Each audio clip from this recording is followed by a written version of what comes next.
on Islam Channel, Living the Life.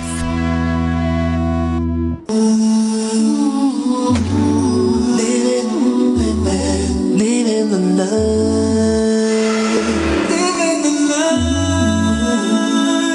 Living the life. Living the life. Living the life.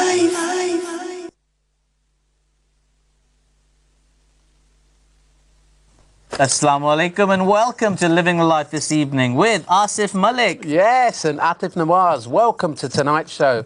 And we have a great show for you lined up with a great mix of guests who are holding events this week. So let's get involved so you can take your pick where you want to go. We also have international stories from around the world, so make sure you stick around. Most definitely. Now, our first pair of guests will be telling us about their upcoming events this weekend. We're also going to be joined by brothers from a very inspirational initiative and some brothers who will be part of a very special awards event as well. So loads of event stuff going on today, inshallah. Looking forward to that. But before we find out more from our guests in the green room, we have our story of the day. Amazing. 700 French skiers came together to form a heart so that a picture could be taken all the way from space. Yes. Wow. French astronaut Thomas Pesquet was taking a picture from the International Space Station. That is unbelievable. That's a lot of people. I mean, I just feel like, that's very cute and everything, but do we need a picture from space of people making a heart? Was that the is it the French Alps that they're in? I guess so, but like they're all together and they're kind of making a physical human heart, right? Like so they're drawing the heart, so looking from a bird's eye view, it'd look like a heart. It's just I don't know, man. It seems like they could have done something better with this Saturday for me. Going all the way into space to take a picture of a heart. Take your family out for a biryani or something. I don't know, maybe but I mean that looks good. Bit of Matiai, maybe Umbala. Well, there's so many options, but they decided to do this. Well, it's cool. I guess it's quite cool that you could see it from space. But if you're in space, I imagine you'd want, I don't know if it's going to blow your mind. Is it? That looks okay. Okay, I admit that looks really, really cool. That does look quite cool. It does look nice, but the snow's melting. The snow is melting, isn't it? It's all going dark snow. Oh, that's quite nice. Yeah. Looks pretty. Yeah, I take back a little bit of what I said, but I still think people have too much time on their hands these days. Anyway, where do people get these ideas from? Where do they? It's just, all they want is to look good on Instagram. That's all it is, I'm telling you. Anyway, let's move on to welcome our guests who are now in the green room. Please welcome, what an array of guests we have. Abdullah Khan, Ishaq Jasad, Shahul Hamid Dawood, Usman Moon, and Jamal Manan. Assalamu alaikum, guys. Wa alaikum assalam. Wow, it's like the Jamaat after my Tarawih prayers over there. It's amazing. Yeah. This is incredible. Lucky Jamaat. It really is. Assalamu alaikum, guys. Welcome to the show. Let's start with Ishaq Jasad and Jamal Manan. Assalamu alaikum, guys. Great to have you on the show. Are you both well? Alhamdulillah, Jazakallah for having us. Alhamdulillah, we're both well. Now, you guys are behind the National Hufayza Association of the UK. Tell us a little bit about what that is. So basically, we're an international national organisation. We came together last year purely to meet the needs of those youngsters and elder generation who have memorized the Quran and basically trying to secure Taraweeh placements. It's quite a niche organisation. We felt it was something that was in demand as there's so many Hufaz around the UK and we've had a phenomenal response. We've had over 1,000 people register with us and we're working with quite a few organisations, not just in the UK but abroad as well. Fantastic. Great organisation. Oh, fantastic. Brilliant. Keep up good work. And Abdullah Khan and Usman, welcome. Hello, assalamu alaikum. Walaikum assalam. Good. Please do tell us about an upcoming event and the organisation you're involved in now. Dawah project, which is part of Islam Channel, spreading Islam through the media. We'll be having fun events this weekend on Saturday. Firstly, a marriage event, and then there's a Tiba Foundation charity dinner in the evening, inshallah. Fantastic. Marriage event. We like that.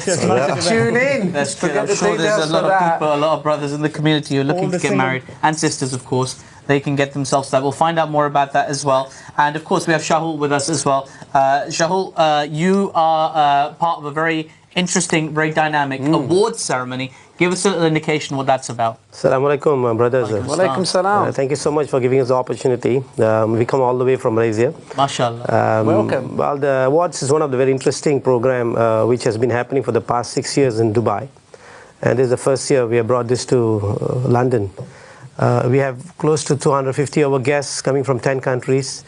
Inshallah, it'll be a great show tomorrow. It'll be a very good opportunity for people around UK to do a lot of business networking, exchanging their business programs, promoting their products and sectors. So I think it's going to be a very exciting night tomorrow. It sounds it for sure. It really does. Is that the Middle East Business Leaders Summit Awards? Yeah, absolutely. That's the Middle East Business Leadership Awards.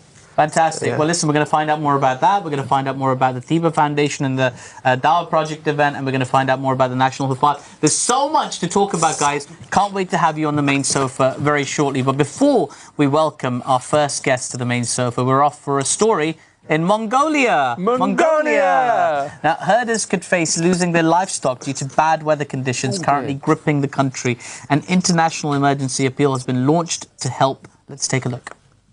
Thousands of Mongolian herders face disastrous livestock losses from dreaded severe weather known as the Zod, the Red Cross said Thursday in launching an international aid appeal.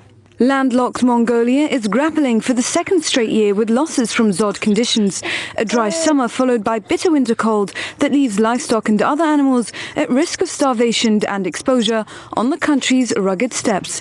It threatens tens of thousands of herders in a country where almost half the population depends entirely on livestock for food, transportation and income, the International Federation of Red Cross and Red Crescent Societies said. Cattle, sheep and other animals usually die en masse in the Zod, weakened by insufficient summer grazing that prevents them building up the fat reserves necessary to withstand winter temperatures, which can plummet as low as minus 50 degrees Celsius.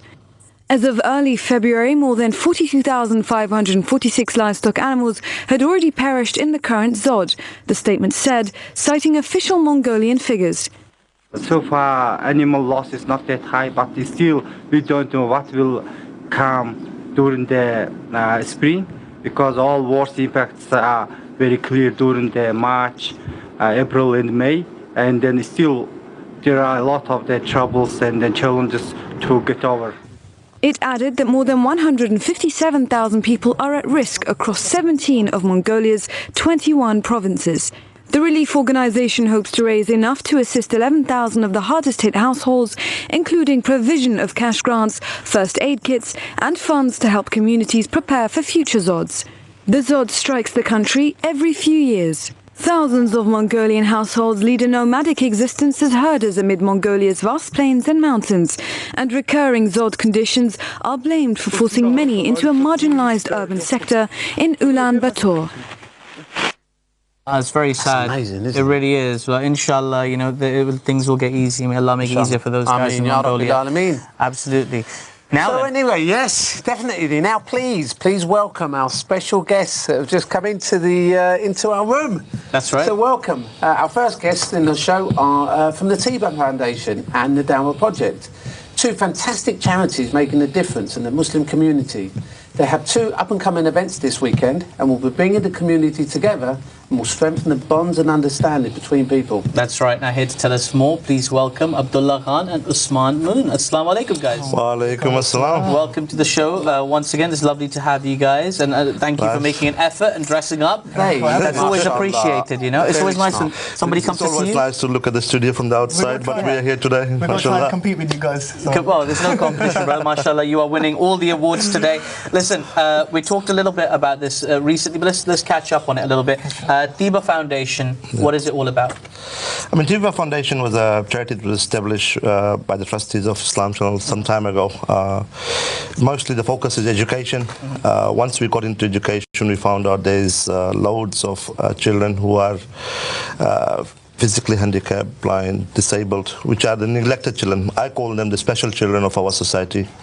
Especially in the UK, you see these children have got special privileges. They will have their own space. But if you go to a third world country, Pakistan, India, Sri Lanka, other countries that we work in, Rwanda, these children are neglected. So this is a special night for these children, where we'll be providing wheelchairs for them, education facilities for them. And our aim is to take as much support from here, from UK, to these children and make their life better, basically. Now, there's an event coming up, isn't there, on Saturday? Well, this coming Saturday in London, in Westminster Pavilion. So that's happening this Saturday at the Pavilion Pavilion Banqueting Hall. Is that right? Yep, that's correct. It's called An Evening for Special Children, and it's a Tiba Foundation. And tickets are only £10 as well. So what can people expect at this event? I mean, there's all the Islam Channel presenters are there. Loads of them will be speaking about the project. There's also Nasheeds on the night. There's 3-course meal as always. Nice. Inshallah. So which is sponsored by the banqueting themselves. And it will be a night of entertainment. It will be a chance for everyone to meet the team from the Islam Channel. There's a lot of presenters coming down. And also look at what the projects that we are doing. Inshallah, yeah. Inshallah. I urge everyone to come and support us, inshallah. And Inshallah. Definitely. No, definitely. There's a meal going on there. Exactly, yeah. Smart. Tell us more about the Dawah project and also a Muslim marriage event. Yeah, Dawah project is actually part of Islam Channel. So all the Islamic programs that come on TV, like the Hajj Live, Jummah Khutbah, they're all sponsored by the Dawah project. At the same time, Dawah project, we do events, various events for Islam Channel. We've got a marriage event coming up on Saturday, so... Please, I think if you could do the honours. Yeah. We've got a poster. Most definitely, yeah. Again, this is also taking place at the Pavilion Banqueting Suite. Same venue, same day, but this is during the daytime. From 12 to 5, it's a Muslim marriage event. There's some very limited tickets are still available for that program. It's a very highly popular pretty much event. Sold out, so inshallah, yeah, it's a good event. What can people coming here expect as well? Because, I mean, marriage events are becoming more frequent, which is a good thing, because there's so many young people in the community who want to get married and be in relationships and halal. I mean, it's a very structured sort of event. I mean, it's not like any usual event that you go to. I mean, this is a structured event where we try our best to basically maximize the time that they are there for, so that they can go ahead and find someone to get married to. The main aspect is for everyone to meet in a halal environment. Built in 2 segments. First one will be like a roundtable rotation where we'll get a chance to meet everyone.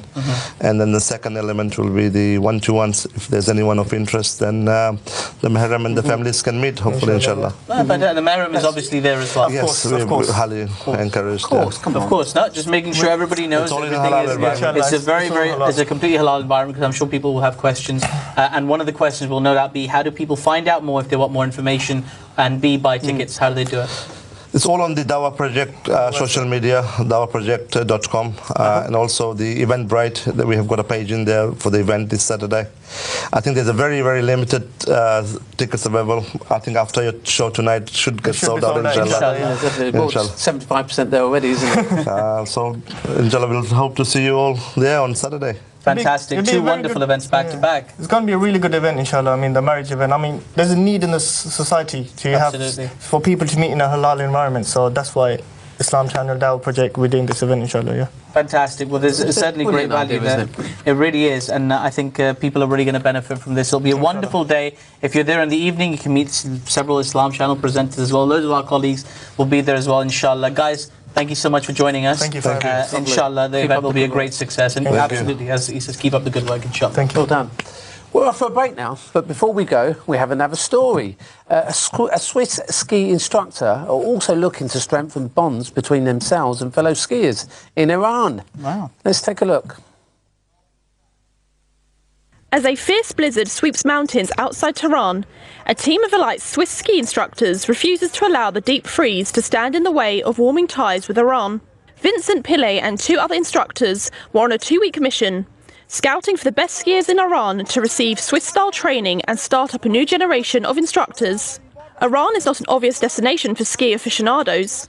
Fresh powder, bombing snowboarders and wild après-ski are not the first images that leap to mind when one thinks of the country.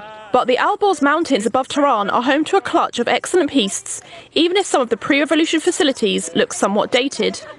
Skiing in Iran dates back around 80 years, when Germans arrived to dig coal mines in the mountains north of the capital and introduced locals to the sport.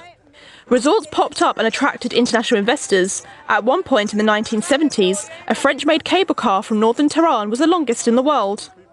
When international business ties were rekindled by the 2015 nuclear deal between Tehran and world powers, easing sanctions on Iran, one Swiss firm spotted an opportunity. Andrea Gabus, who heads the investment company SGCH, believes that building a cadre of world-class instructors will attract more skiers and ultimately more business interest, while also strengthening ties between Switzerland and Iran. what we're seeing in Europe is that we're really seeing it more and more as an elite sport. Iran, it is currently an elite sport, but there is a strong potential because of the closeness of Tehran to the ski resorts to really democratize this sport. Gabus knows these are tricky times. People taking an approach or an investment approach on this kind of industry, of course they might see short-term a little bit of blockage and a little bit of trouble, but the development inland of the infrastructure for winter sport is a very long-term process, and therefore taking an investment now does not mean dealing with the politics that we have right now. It means dealing with the politics that we're going to have in 25 years. Up on the slopes, such concerns seem far away, despite some culture shocks for the ultra-organised Swiss. Andrea Gabus, who heads the investment company SGCH, believes that building a cadre of world-class instructors will attract more skiers and ultimately more business interest, while also strengthening ties between Switzerland and Iran.